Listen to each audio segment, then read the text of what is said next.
Bonjour à tous, bienvenue dans cette nouvelle émission de la cuisine de Lacan. Aujourd'hui, je vais accueillir mon assistante, Inès Crespo, qui va nous présenter une recette que Pierre Souris a proposée au fourneau de Lacan le 14 mars 1978 dans le séminaire Le moment de conclure. Commençons. Bonjour Inès. Bonjour chef. Alors, j'aimerais que vous nous présentiez aujourd'hui une recette que je sais être très délicate. Je ne me suis jamais moi-même penché dessus. Ah, moi oui. C'est pour ça que je vous invite. Ah. Et dans laquelle Lacan nous, sur proposition de Souris, l'âme d'un tore, l'axe d'un tore et le bord du trou d'un tore, c'est-à-dire le trou qu'on aura incisé. Tout à fait, mais c'est Souris qui le fait à la demande de Lacan. D'accord? Voilà, et donc comme vous l'avez dit, les ingrédients de cette recette sont tout d'abord un tore. Et on considère l'âme d'un tore, ici en rouge, vous voyez que c'est un cercle qui est à l'intérieur du tore. Ensuite, on va travailler avec l'axe du tore, c'est-à-dire la ligne qui passe. Vous voulez que je vous aide à tenir? Voilà, merci beaucoup. On voit ici cette ligne qui passe par le centre du tore, cette ligne qu'on peut voir comme une droite infinie, comme vous le voyez ici. Mais regardez, sur mon tablier, Oui. on a aussi un tore avec son âme et son axe, mais ici, l'axe, attendez, je vais reculer, l'axe, il est sous la forme d'un cercle. C'est logique, Lacan a toujours fait équivaloir le cercle et la droite infinie. Vous allez un peu vite, chef, nous bon y reviendrons. Oui. D'accord. Voilà, mais d'abord, il faut compléter la liste d'ingrédients. Le troisième ingrédient de cette recette, comme vous l'avez dit, c'est le bord du trou. Mais c'est là que je suis un petit peu perplexe, parce que le bord d'un trou, d'un tore, c'est quand même pas courant de séparer un bord d'un trou de son trou. Bon, on va voir tout de suite comment on fait ça. Montrez-nous. Bon, ici on a un tore, on l'a fait sécher, donc il tient bien. Et alors, avec des ciseaux, on va faire un trou, on incise, regardez. Hop, on regarde, voir si c'est en arrière. Oh, il se dégonfle, c'est bon signe, voilà. D'accord. C'est exactement comme ça qu'il faut faire. Donc, et qu'est-ce que vous voulez faire maintenant? Déjà, on a fait un trou, on commence Oui. par là. Et qu'est-ce qu'on fait ensuite? On coupe les bords du trou. Allez-y, allez-y, montrez-moi comment vous faites ça. Tore, Je le tiens. Voilà. Et avec les ciseaux. D'accord, vous allez découper une bande qui fait le bord. Ok. Absolument. Mais au-delà de cette bande qui fait le bord, j'ai toujours un bord. Ah oui, rien n'empêche. Bon, ok, Bon. je vous suis. Alors, je vous suis. ça c'est le troisième ingrédient. Et ce qu'on va faire pour travailler ces tores qu'on aura troués, ce sera de le retourner. Donc, comment on retourne un tore? Je pense qu'on l'a déjà vu sur une autre recette. C'est assez simple. Oui, on a fait une incision. Voilà. Vous Technique, retournez. on met les doigts à l'intérieur. Voilà, on le retourne. Il faut se Et on salir les doigts. obtient ce que Lacan appelle un tore trique, Tout à fait. où l'âme et l'axe, l'intérieur et l'extérieur se sont inversés, Tout à et fait. l'âme et l'axe se sont inversés aussi. Exactement. L'âme rouge est Oui. devenue l'axe du nouveau tore, Oui. c'est Oui. ça, et l'axe bleu de Oui. départ est devenu l'âme de ce tore. Ok. Vous gérez, chef.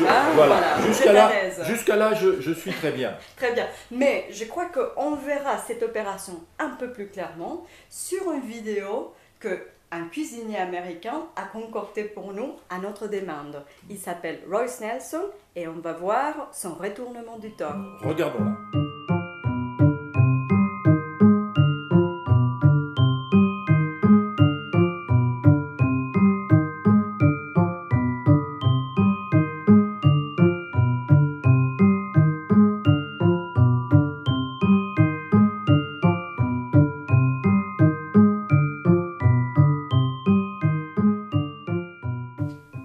Bon, d'accord, c'est très clair et explicite, mais je vois toujours pas très bien. Ah oui, le bord du tore, vous pouvez nous le montrer un peu plus clairement, s'il vous Alors, plaît? les bords du trou du tore, peut-être vous l'avez loupé, mais il est bien là. Oui. Il est grand. À ces moments de bascule du retournement qu'on arrête là, vous voyez, là on l'a marqué en violet. D'accord. Pour vous et les téléspectateurs, là il n'y a aucun doute, on voit le bord du trou du tord. Je le vois très bien, mais ce que je ne vois pas, c'est que ça puisse d'une quelconque façon être borroméen. Hein, parce que je vois que l'axe et l'âme sont toujours enlacés comme cela, et puis le bord du trou, lui, il est totalement libre par rapport aux deux autres éléments. Vous avez raison, chef. Là, il y a une difficulté que Souris va surmonter par un tour de passe-passe. Ah, d'accord, vous êtes en train de nous dire qu'il a fait un peu de prestigitation, là. Bon, c'est subtil. Et pour voir Montrez-nous ça. Il faut se rendre compte que ces moments de bascule dans le retournement du tord, que Souris et Tomé ont appelé les carrefours de bande, on peut le représenter de façon différente. Expliquez-nous alors ce que c'est qu'un carrefour de bande. Oui, c'est ces moments de bascule du retournement du tord que Royce Nelson a représenté, comme on peut le voir sur l'écran. D'accord. Que Jambrini représente un peu autrement. On peut voir, je crois, l'image sur l'écran et on a construit un petit objet ici. Ok, donc ça c'est un carrefour de bande. C'est aussi un carrefour de bande.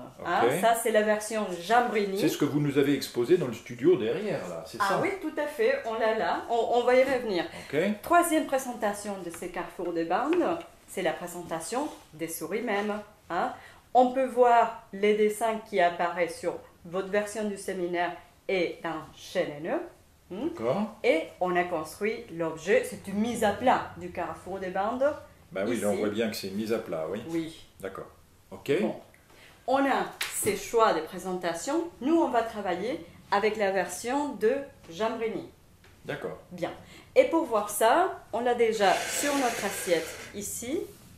On peut voir l'âme et l'axe qui enlacent ces carrefours de bande. Donc si j'ai bien suivi, c'est ce qu'on voit à l'écran dans la présentation de Royce Nelson. Tout à fait, tout à fait. Et on voit là, effectivement, que comme l'âme et l'axe sont enlacés, ça ne pourra pas être borroméen comme ça. Non. Bon, mais vous avez parlé de droite infinie et de cercle tout à l'heure. Oui. Oui. Et qu'est-ce que vous avez dit sur ça? J'ai dit que c'était la même chose, un cercle et une droite infinie. Oh, encore une fois, vous allez trop vite. Montrons à notre téléspectateur l'effet que l'âme et l'axe d'un tord, on peut le voir donc comme un cercle, mais on peut aussi le voir comme une droite à l'infini. Qu'on a représenté ça serait ici. l'âme en C'est rouge, ça, là, comme tout à ici. fait. Et ici, on a l'axe. D'accord. Vous êtes convaincu jusque-là? Jusqu'à là, je vous suis. Bon, et il faut se rendre compte que de droite à l'infini, on peut le refermer au moins de deux façons différentes. Bon, là je vous... Bon, ok, Voyons ça. Donc, je vous accorde le bénéfice du doute, disons. On peut le refermer, comme on l'avait déjà fait, comme on l'a vu, de façon adhérente aux bandes. Ah oui, adhérentes, ça veut dire qu'elles sont... qu'elles adhèrent, quoi. Oui, qu'elles suivent la bande. chaque bande. D'accord, ok. Mais on a une autre possibilité, et c'est celle-là qui nous intéresse, c'est la façon de refermer les droites à l'infini de façon non adhérente. D'accord. Oui, là je comprends qu'on puisse effectivement comme les refermer dans l'autre sens. Tout à fait. Et qu'elles n'adhèrent plus aux bandes. Et vous voyez qu'elles ne sont pas enlacées. Je vois qu'elles ne sont pas enlacées, oui. Notre sauce borromée va prendre avec cette version-là. Ok. Bon, qu'est-ce qu'on fait alors? Ici, on a notre carrefour de bandes avec son âme et son axe non adhérent ici. Et on a marqué le bord du trou du tord en noir. Ah, c'est celui qui était en violet dans la présentation de Royce Nelson. Tout à fait. D'accord, là il est en noir. Tout à fait. Et qu'est-ce qu'on va faire en ce moment? C'est l'opération la plus délicate. Et c'est pour ça que je veux vous la laisser, chef. C'est de couper. Vous voulez me faire travailler? Ah oui, je coupe quoi alors? Puisque vous êtes le chef, vous coupez les bords du trou du tord. Allez-y, suivez la ligne noire. Et en attendant, je vais débarrasser le plan de travail. Très bien. Voilà, lentement. J'arrive au dernier coup de ciseau. Oui, puisse voir. Alors, on coupe. Voilà. Et à ce moment-là... Et là, vous me dites que c'est borroméen. C'est borroméen. Attendez, ça ne se voit pas encore. Il faut mettre ça à plat, posez-le sur le plan de travail. Oui. Et alors, qu'est-ce qu'on fait? Peut-être on va se débarrasser du tort. Vous voulez là. qu'on se débarrasse du tort en lui-même, Je pense d'accord. que ça va faciliter la visualisation de... Parce que le tort, en Ça fait, reste reste stable. attaché, lui, il reste attaché au... à son âme et à son axe, Non, naturellement. non, qu'est-ce que vous me racontez là? C'est pas l'âme et l'axe. Bon, on parlera de ça à table, mais déjà, posez les ciseaux et on dresse. Alors, est-ce qu'on peut voir que c'est borroméen? Est-ce que c'est borroméen? Est-ce que c'est borroméen? Oui, Oui. oui, on a bien les dessus, dessous le bleu, dessus le rouge. Oui, c'est borroméen. Effectivement, le nouage est borroméen. Et alors, on arrive à la fin de cette recette. Recette extrêmement subtile, vous l'avouerez, chers téléspectateurs. Bon, je ne sais pas si vous pourrez vous lancer dedans à la maison parce qu'elle demande beaucoup de virtuosité. Mais en tout cas, merci Inès de nous l'avoir présentée. Avec Et- un grand plaisir, je fais ça et on passe à table. On passe à table.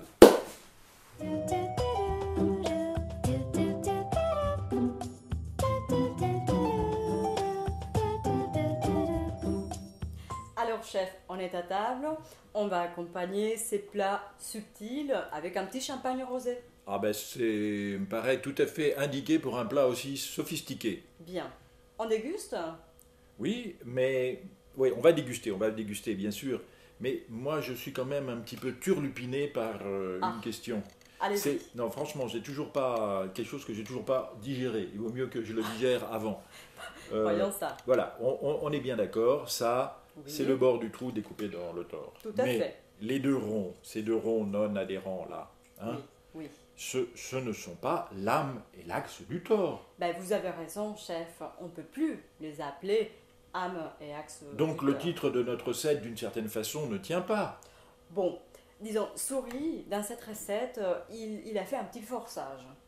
Et ce petit forçage consiste, bon, disons, ce n'est que parce qu'il se permet de passer par des droites à l'infini qu'il réussit à dénouer âme et axe de leur façon enlacée et d'arriver à leur présentation non adhérente qui permet de lier la sauce borromée. Oui, mais c'est bien ce qui me tracasse. Mais du coup, au passage, je réalise que l'équivalence entre cercle et droite infinie ne tient pas, ou ne tient pas toujours.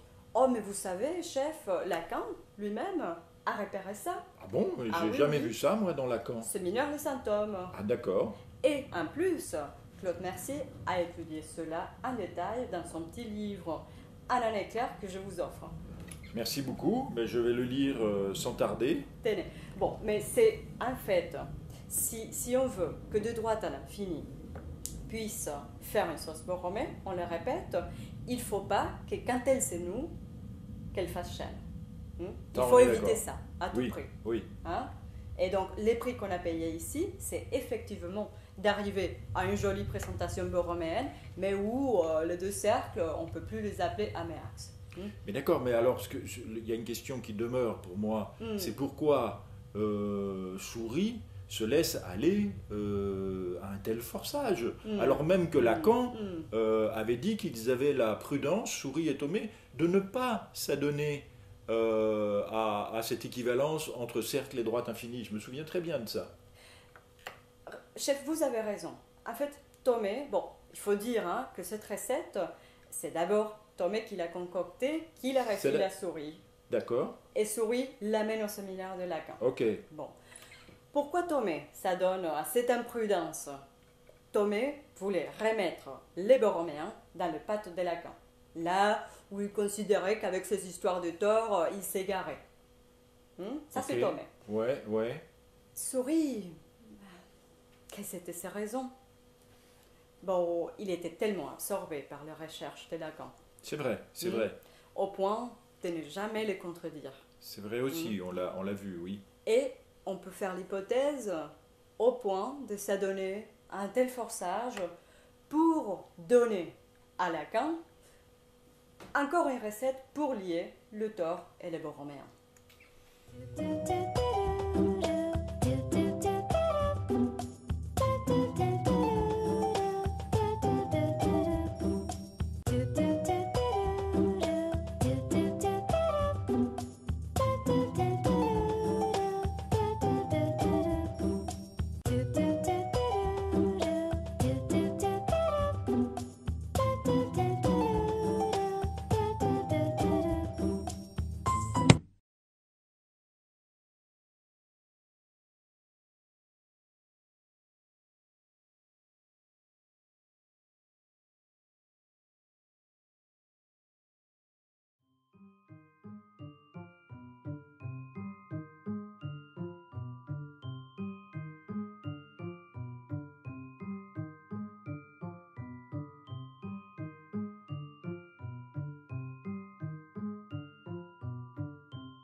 Bon.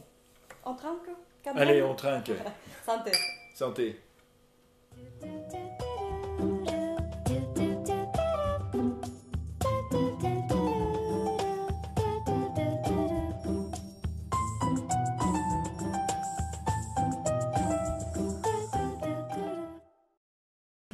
Bon,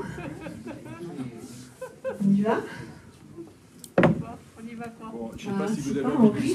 je sais pas si vous avez envie de discuter, C'est quoi le mot là? si vous avez le courage de discuter encore. Comment? C'est indiscutable. Sexodrome. Qu'est-ce que c'est que ça? Un sexodrome. Ah oui, dans le... Oui. Ça s'est arrêté là-dessus, c'est drôle. Non, c'est parce que figurez-vous que les bas là qu'on avait dans le premier, j'ai trouvé des bas blancs. J'ai fait des magasins, des monoprix, j'ai trouvé ça que dans un sex shop. Donc on a mis. Il y a des produits de qualité. C'est des produits de qualité, je confirme qu'ils sont très résistants. Ils ne filent pas. On retrouve l'érotologie. Alors, je vous la même. J'ai une question parce que en praticien de la topologie comme vous, j'ai jamais fait cette recette de la façon aussi poussée que vous l'avez faite, et notamment avec cette redécoupe du bord d'un trou sur un tore. Et ma question, elle était très simple parce qu'on ne le voit pas trop à l'image.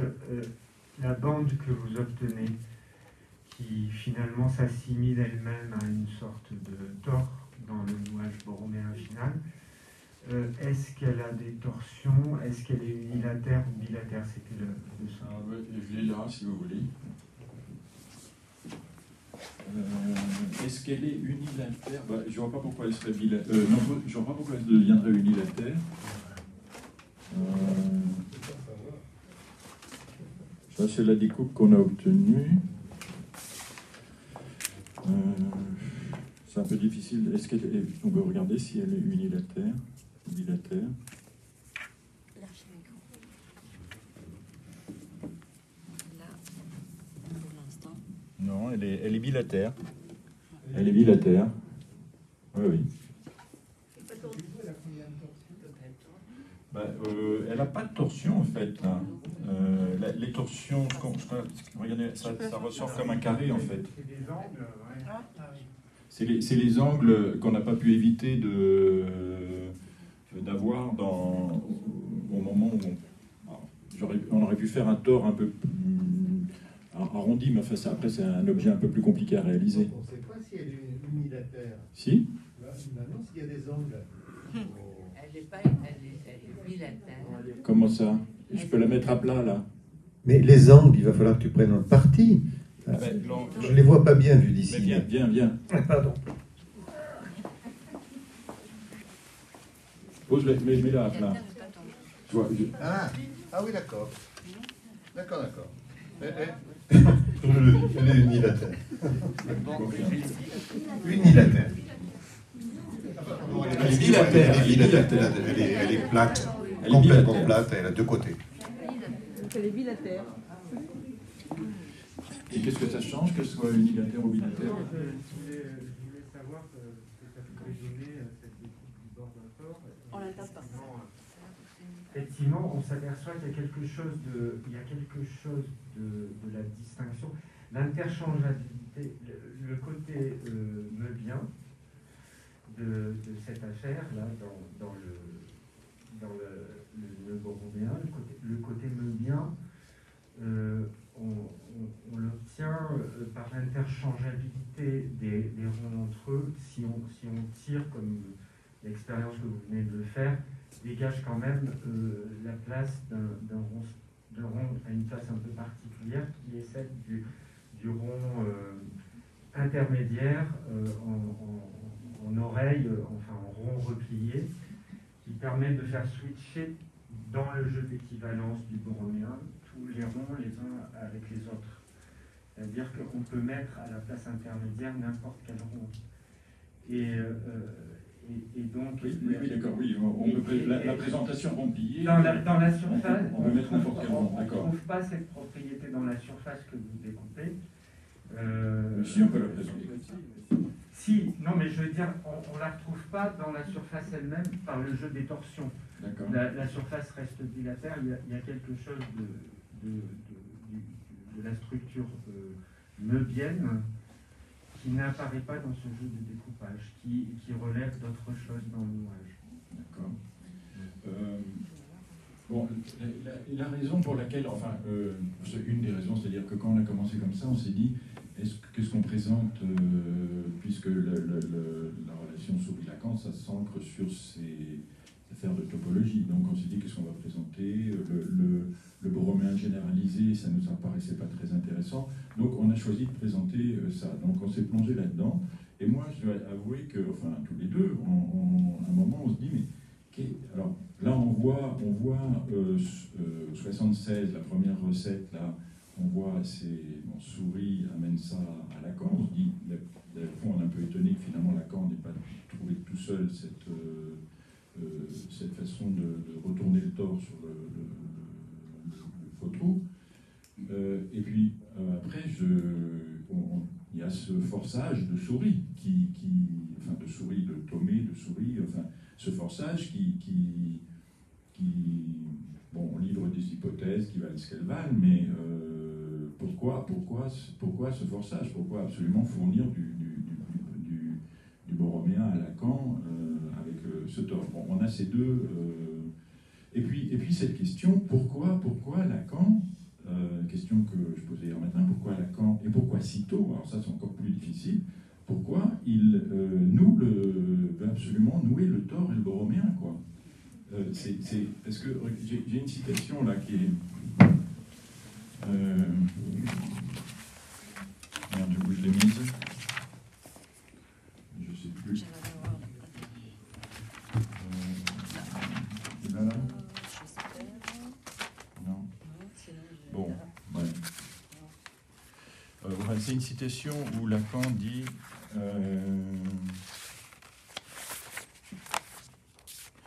Bon, je sais pas, tu l'as dit.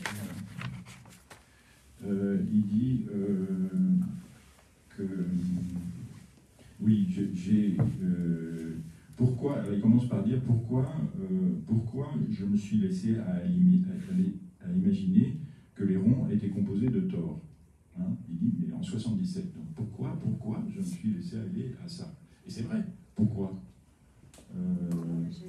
Alors, comment ai-je glissé, on retrouve ce terme de glisser, hein, que tu soulignais hier, du nœud borroméen à l'imaginer composé de tores.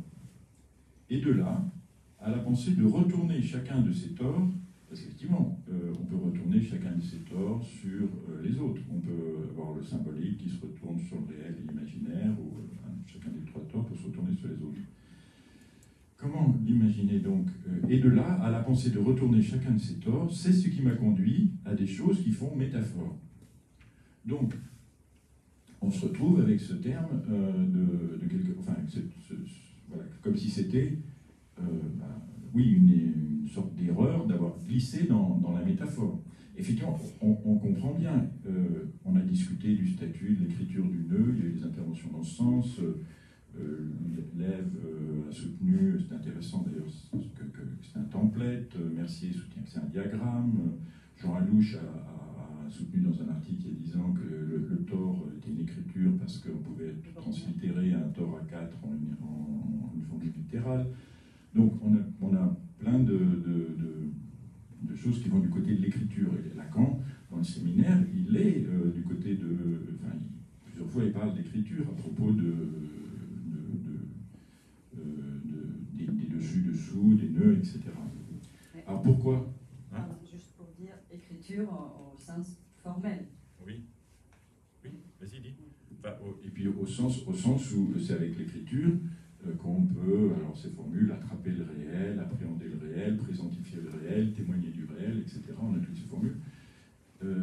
Et pourquoi il glisse à ce moment-là dans les cordes ou sous les pattes du nœud?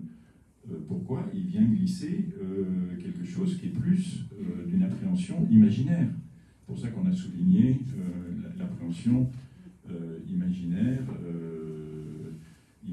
du corps, cette métaphore du corps, cette métaphore pour l'identification. Pourquoi il vient glisser ça? Bon, pour moi, ça reste, j'avoue, une question non résolue. Je me dis, bon, on a une hypothèse faible qui est que un tore, un nœud borromien matiné de tore, ça fait un très bel objet qui englobe beaucoup de choses. Mais j'avoue que, on considère tous les deux que l'hypothèse est faible. Et c'est pour ça qu'on aimerait bien vous entendre. Et une question. J'aimerais bien avoir des réponses.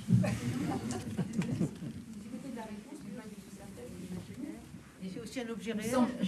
Il semble que c'est cette question du passage du 3 au 4 qui fait problème et qui se voit dans le séminaire de Saint-Thome, et comme si après, tout ça a été effacé, elle est effacée constamment jusqu'à maintenant. C'est-à-dire que dans le séminaire le Saint-Thome, qui suit la re-rencontre donc, entre Souris et Michel et Lacan, il y a ce fracasse, enfin, il est fracassé par la rencontre avec Joyce, et c'est Charles Alouche qui en parle très bien dans Freud et puis Lacan, ce passage nécessaire du 3 au 4, mais qu'on refoule tout le temps, qui disparaît tout le temps. C'est ça, moi, à mon avis. Le point, il est là et il redisparaît. Mais je ne sais pas. J'entends ce que vous dites sur l'importance de ce passage, mais pour moi, ça n'explique pas, enfin, je ne vois pas en quoi ça explique l'usage du tort. Si, parce qu'avec le dédoublement du symptôme en symptôme, enfin, on passe à 4, on passe à 4 euros. Avec le dédoublement du symbolique qui devient symptôme et symptôme, oui. on passe à 4 à ce moment-là. Oui. On passe à 4 euros. D'accord. Et on se retrouve avec 4 torts éventuellement. Oui. Oui. Mais alors, qu'est-ce que ça change? Bah, je sais pas, c'est... Ça ne nous dit pas pourquoi le tort, et encore moins pourquoi dès 73, avant même tout ça, Lacan, il a cette idée du tort. Il a cette idée que c'est important d'avoir recours à un tort. Parce qu'il a toujours, on lui a toujours dit qu'il avait tort. Hein, dans cette... Oui, c'est parti de lui. Je m'étonne de ton étonnement au point de t'apporter une réponse. Merci. Qu'est-ce que ça aurait été, les cercles des anneaux de Borromée, si ce n'était pas des torts? Ça ne peut pas être des lignes. La notion même de consistance qui est d'emblée prêtée, la notion très imaginaire de consistance qui est prêtée à chacun de ces cercles, disons pour l'instant, implique que chacune de ces cordes soit effectivement un tore. Ce qu'elle est, de toute façon, aussi mince soit-elle, il s'agit bien d'un tore, parce que le triskel peut être fait de lignes. Un point de coinçage entre 3 lignes. Parfait. Mais dès qu'on va boucler la chose et qu'on va poser la question de la consistance de chacun de ces cercles, il faut que ce soit un tore, petit ou gros. Alors, il n'a pas besoin d'avoir une âme, voilà, il suffit qu'il ait un trou central, ça suffit, d'accord? Mais il ne pouvait pas être autre chose qu'un tore. Ce que tu me dis là va tout à fait dans le sens d'une discussion que j'avais ce matin au petit déjeuner avec Laurent Gillette. D'accord. Là. Oui, il me semble. Le problème, c'est que c'est un tort, oui, mais un tort plein. Et alors, c'est homotopiquement équivalent à une ligne. Ouais. Non, je veux dire qu'on ne peut pas confondre le tort avec sa définition, avec son âme, et le tort plein parce que sinon, oui, rien n'existe. Le tort plein, c'est une ligne. Attendez, vous allez avoir le tort plein, c'est une ligne. Le tort, donc, mais comme l'a fait remarquer Guy hier, aussi bien on ne peut pas réduire le trou central du tort, on ne peut pas le réduire, on ne peut pas non plus réduire là où passe l'âme. Complètement. Et que s'il est plein, c'est possible. Tout à fait. Voilà, tout à fait. Mais il y a la possibilité. Là, je me permets de faire allusion à notre discussion du petit déjeuner avec Laurent. Laurent me faisait remarquer que le tort, si on le réduit comme ça, est-ce que Lacan, tu me dis si je trahis ce qu'on disait, est-ce que Lacan n'a pas pensé au tort aussi parce qu'il avait tous ces objets qui s'auto-traversaient précédemment, comme le cross-cap, la bouteille de Klein, etc., la surface de Boy. Il y avait tous ces objets qui s'auto-traversaient, donc une ouverture sur la quatrième dimension, sur quelque chose qui fait quatrième dimension. Quand on a cette quatrième dimension, en trois dimensions, le nœud borromien, il tient. Si on a 4 dimensions, le nœud borromien, il ne tient pas. Il n'y a pas de nœud borromien. Par contre, si ce nœud borromien en 4 dimensions est constitué de tore, on ne peut pas le réduire. Il y a quelque chose qui reste irréductible. On a quelque chose qui reste irréductible en dimension 4. Et qui, du coup, donnerait du poids à cette affaire de consistance. Alors, moi, j'avais une interprétation sur toute cette démarche-là que vous avez très très bien développée dans votre film, parce qu'il y a tout ce travail de Lacan sur l'enchaînement trivial de deux cercles ou de deux tores l'un avec l'autre, et auquel il va donner un nom d'ailleurs, puisqu'il va appeler ça perversion. Et que justement tout ce mouvement-là, tout ce mouvement que vous avez très très bien présenté, il consiste quelque part à sortir de deux tores du système des deux tores enchaînés, à l'emprise des deux tores enchaînés, pour aller vers quelque chose qui serait de l'ordre de, on a déjà joué sur ce signifiant, sur la déprise des tores que vous venez de très très bien présenter, puisque dorénavant, l'axe et l'âme se trouvent désenchaînés, et la nécessité, c'est cet élément tiers qui vient les relier en quelque sorte. Et pour moi, c'est une façon d'essayer de sortir de la dominance justement du nom du Père. C'est une démarche trinitaire fondamentale qui va dans le sens des noms du Père, enfin, la Trinité des noms du Père dans le nœud borromien. Ok, j'ai pas pensé à ça. On n'a pas pensé à ça. Et après lui, non, on verra.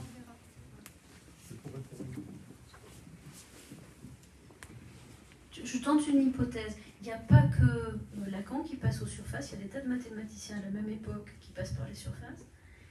Et il était à l'écoute, je crois, de pas mal, pas seulement de souris, il avait ses antennes.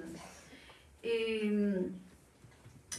dès l'année suivante, quand Souris disparaît, c'est très frappant de voir que tout de suite, il y a Jean-Pierre Petit qui vient, il y a ces entretiens de Jean-Pierre Petit avec Lacan, et il parle beaucoup de la surface de Boyle, ça ne s'entend pas dans le séminaire. Et dans Chaînes et Nœuds, il y a un moment où Souris... Alors, hier, on a vu, c'était le dessin que Dominique Bon ne comprenait pas, ne savait pas par quel bout prendre.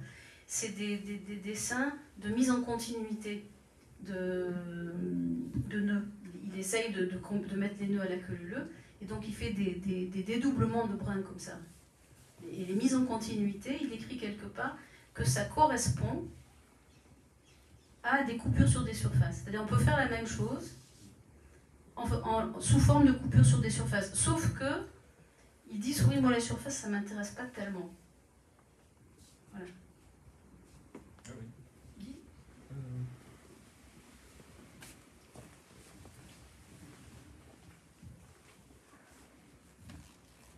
C'est juste le plaisir de réfléchir en discutant, parce que évidemment, un tore plein et un tore avec un taux central, ça n'a rien à voir. Sauf que cette différence n'est pas pertinente au regard du nouage borroméen. Que ce soit un tore plein ou un tore vide, le nœud, s'il est posé comme ça, il fonctionne. Donc, ces propriétés différentielles ne sont pas pertinentes. Or, la notion de consistance vient faire glisser tout le monde sur la confusion à l'endroit du tore plein et du tore vide. Or, si on se rappelle, enfin, mon sens, lorsque Lacan s'élance dans le borroméen en 72, 62, c'est le séminaire qui compte, parce que c'est donc l'introduction de la topologie. Il s'y risque, dit-il à l'époque. Or, à ce moment-là, c'est l'année du tort aussi, si j'ose dire, hein, les tours de la demande, le tour du désir. Il commence à accrocher sur la structure du tort vide, hein, beaucoup de propriétés qu'il ne veut pas perdre quand il se lance dans le borroméen. Donc il va récupérer le tort vide, mais les cordes du borroméen sont des torts pleins, et je maintiens, que me semble-t-il, que ces deux propriétés différentielles ne sont pas pertinentes dans le nouage borroméen. Voilà. Voilà pourquoi il doit appeler tort aussi ces cordes et ces bouts de ficelle. Ça te paraît extravagant? Non, mais je ne sais pas, mais hier quand j'écoutais ton exposé, enfin plutôt après coup, parce que sur le moment, quand j'écoutais ton exposé, tu vois, avec cette question qui était la nôtre, là, sur pourquoi ce tort glissé comme ça dans les cordes du nœud, avec le fait que ça le fasse glisser vers la métaphore et d'une certaine façon trébucher, enfin si on te suit dans ce fait que quand il parle de glisser, c'est qu'il est en train de trébucher, je me disais qu'il y avait le même genre de question. Quand tu te poses la question de l'unicité du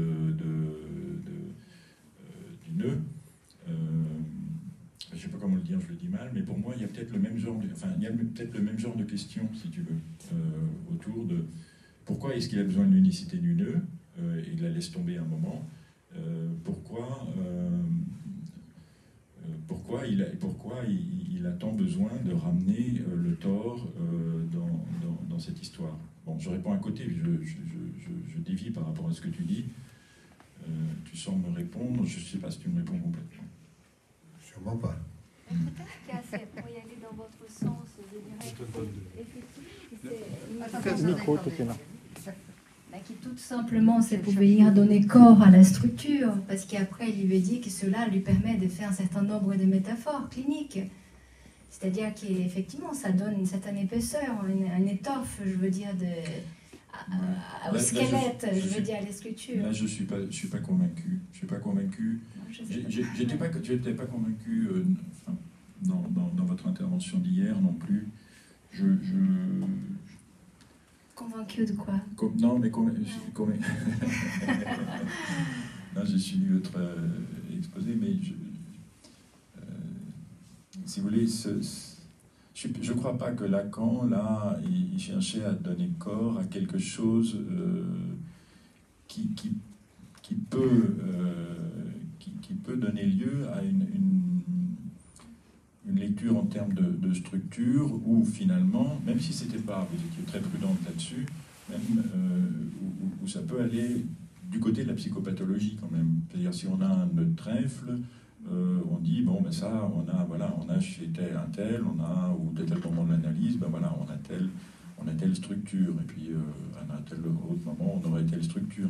C'est-à-dire ça prête vite à une psychopathologie du nœud borroméen. Peut-être que là, hier, mon idée, c'est quand même c'est vrai que je travaille avec l'idée d'une structure in, hein, et qui est cette structure, et c'est ça que j'ai essayé de montrer hier, hein, c'est-à-dire que les trisquelles et les trèfles, il est inclus dans les borroméens, structurellement. On peut pas nier. Et qu'à partir de là, effectivement, les formes psychopathologiques, on va dire comme ça, elle va apparaître, je veux dire, dans notre clinique. Hein.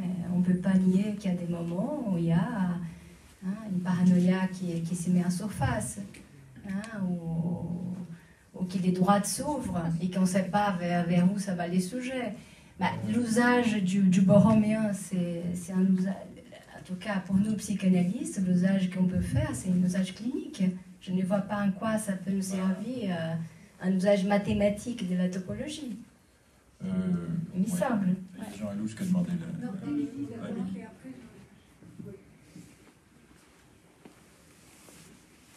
Oui, je voulais juste signaler que moi, je crois qu'on ne peut pas non plus dénier qu'il y a une idée de clinique dans par exemple, le séminaire Le Symptôme. Ça, c'est hors de question, parce que, bon, la question, c'est la question même du symptôme, justement. C'est peut-être pas direct, mais ça existe. Et je pense qu'en plein autre endroit. Tu as raison, Émilie, c'est vrai.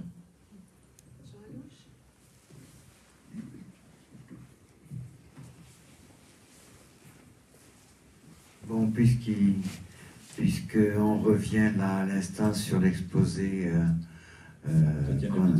qu'on a entendu hier, oui, sur cette affaire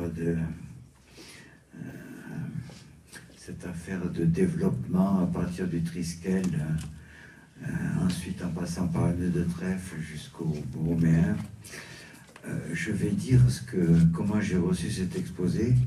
Je me suis dit, par devoir même, ah, ben c'est bien heureux que tu aies introduit la seconde analytique du sexe, parce que sinon, on débouche exactement sur ce qui est présenté, c'est-à-dire, alors je vais le dire comme ça, toutes les impasses dans lesquelles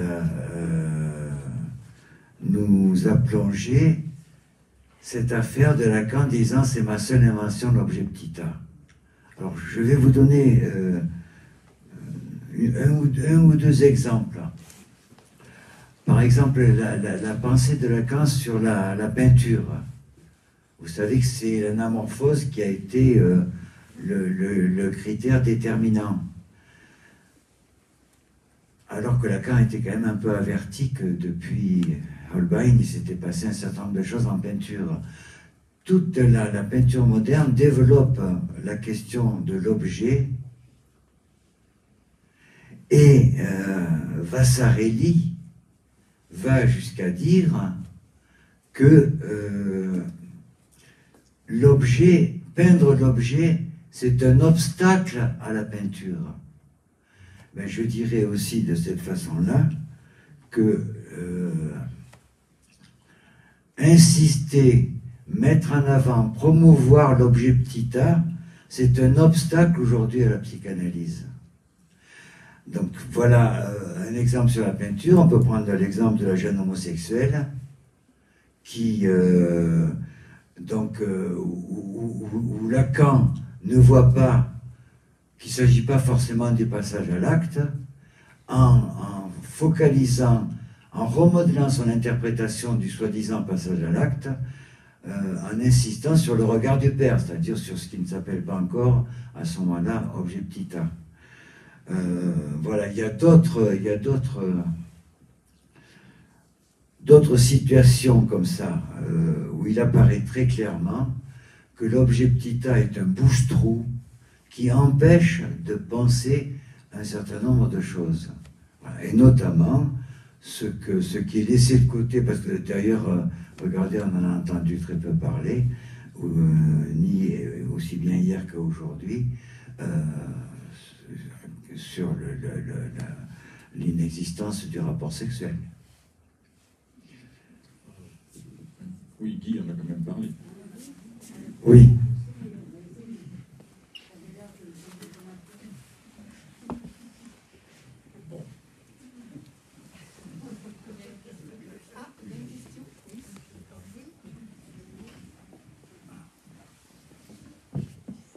Je ne l'aborde pas topologiquement, mais il me semble que à la suite du symptôme, où il termine quand même sur la question du corps, avec cette interprétation plus que bizarre de Baraclay, je crois qu'elle est tout à fait déconnante, bon, mais quand même la question du corps est posée. Et je crois que un bénéfice de reprendre le tort avec le séminaire Linsu, c'est quand même de pouvoir de pouvoir amener une théorie du corps, une théorisation, enfin une pensée du corps, qui rompt avec tout ce qu'il y a avant, et que peut-être l'objet ne permettait pas d'attraper, qui est le corps comme structure. C'est-à-dire le corps, c'est pas une image, c'est pas que du langage, c'est du vivant, et qui permet aussi, là je repense à ce qui a été dit tout à l'heure par rapport à la mouche, etc., et la sémiose, ça permet de réintroduire le vivant, enfin, pas de réintroduire, mais de permettre de lire le vivant dans le borroméen. Et ça, par le fait de, avec le tort, il me semble, mais je sais pas, c'est une espèce d'intuition comme ça, qui tient peut-être pas la route, avec le tort de penser le corps comme structure, langage, image, vivant. Non, mais ça va Je dis vivant à la place de réel parce que il met quand même le vivant du côté du réel. Voilà. Laurent? Oui. Ça rejoint la discussion qu'on avait ce matin au petit déjeuner avec Laurent aussi, qui donc. Vas-y, Laurent, prends la parole. On a raté les sorties. Hein?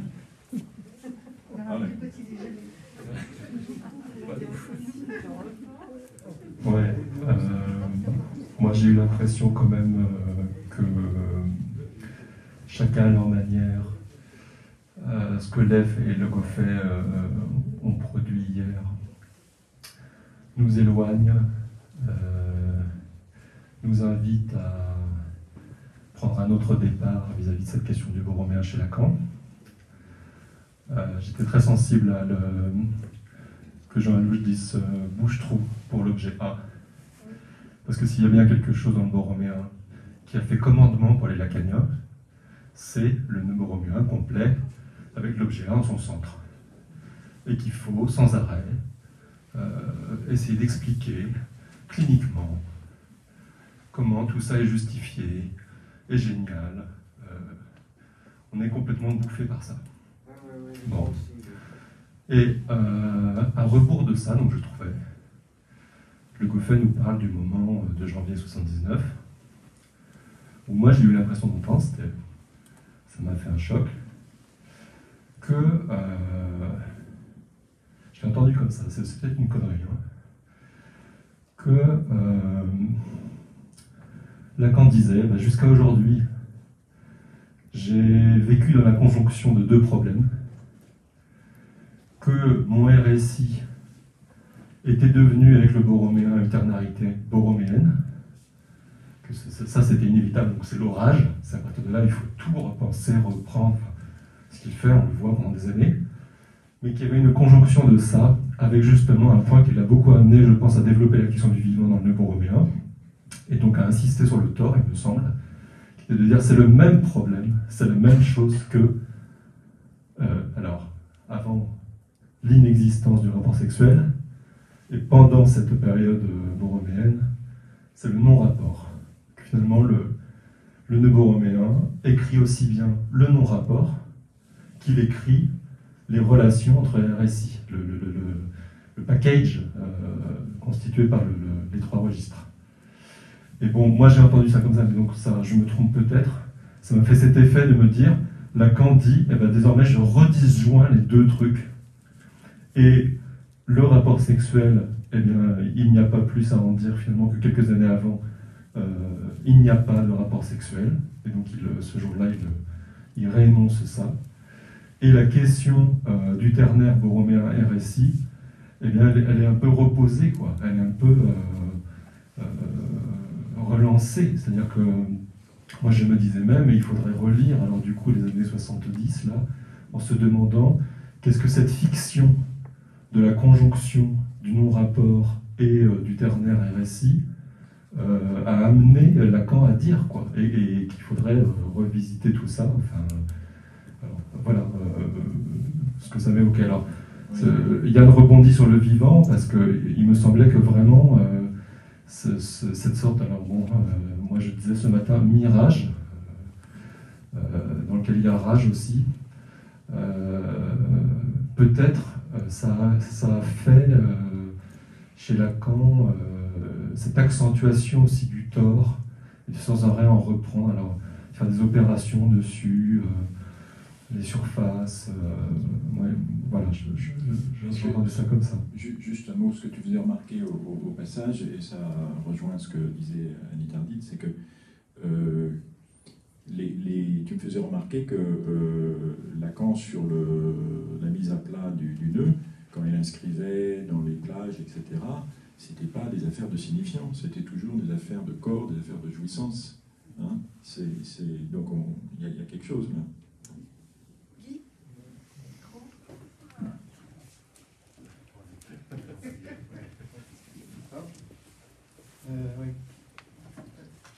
Je profite de Merci de l'intervention. Pour préciser une chose que je regrette vraiment de ne pas avoir énoncé comme ça hier, je me suis rabattu en toute improvisation sur la fameuse formule « il n'y a pas de rapport sexuel ». Je n'aurais pas dû.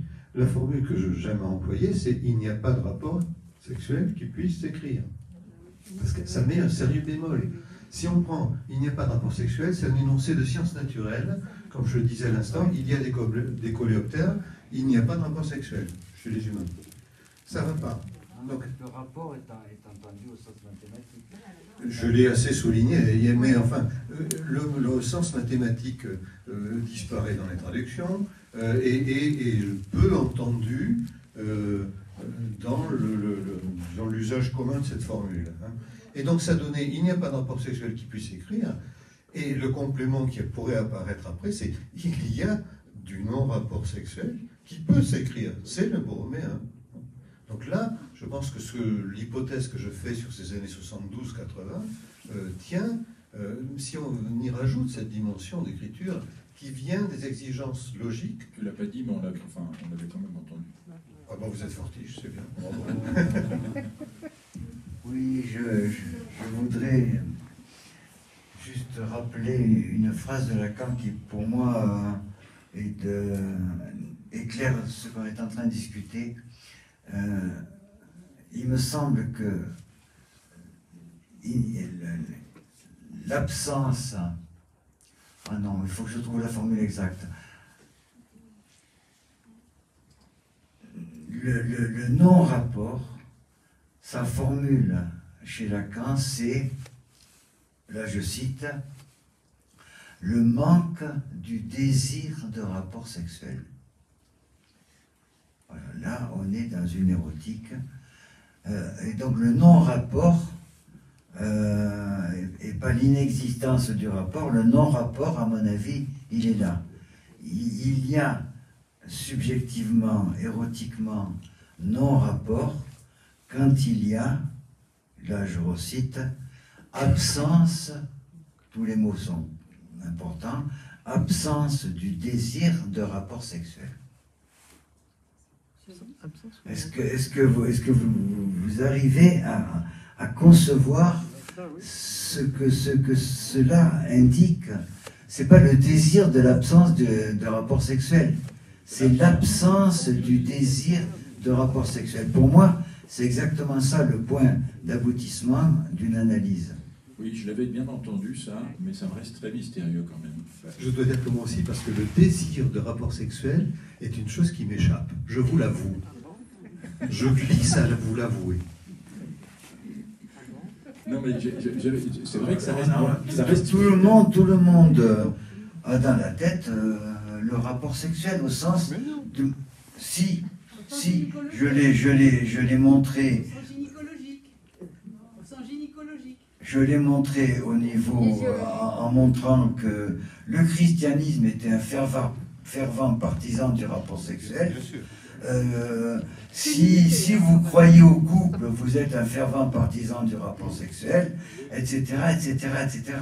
C'est-à-dire que les gens ont dans la tête l'idée, on a dans la tête, les chrétiens, si tu veux, bon, on a dans la tête la chansonnette, on met ça dans la tête, ben, voilà, les séries, les films, on est submergé par l'idée du rapport sexuel. Mais personne ne peut s'empêcher d'y croire. Voilà, et donc il y a une certaine consistance à parler de l'absence du désir de rapport sexuel. Oui. Justement, dans le christianisme, il semble que le désir de rapport sexuel soit tellement opprimé, tellement réprimé Non, il n'est pas du tout réprimé. Non. Je pensais pas que notre... C'est très long le christianisme et il y a beaucoup d'auteurs. À ce point de la discussion, moi je pense à une photo de photoroman dessiné qui est dans Chênes et Nœuds, où on voit un homme et une femme s'embrasser, et la femme dit « il y a quelque chose qui cloche, je ne ressens pas genre le feu d'artifice que je devrais ressentir à cet instant. On voit bien que c'est présent chez celui. Là, ça. Tu peux lire ce qu'il est. Alors voilà, c'est très conventionnel. C'est un comique américain. Et la bulle. Lorsque leurs lèvres se rencontrent. Attends, tiens. Donc, l'image, lorsque leurs lèvres se rencontrèrent, la femme, en train de penser, et puis c'est une bulle, quelque chose ne doit pas tourner rond. Je ne ressens rien, aucune explosion dans mon cœur. C'est parce qu'elle pense. Ça peut arriver qu'il y ait une explosion dans le cœur aussi. Je ne pensais pas que ce petit film sur le nous mènerait à cette discussion. On peut avoir un rapport avec le nœud borroméen, ça c'est sûr, par contre.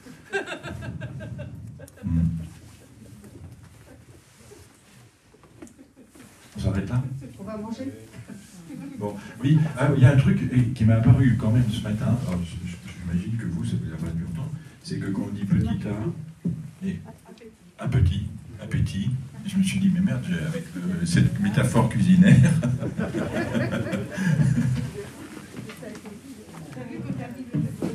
Bon, bravo. Ouais.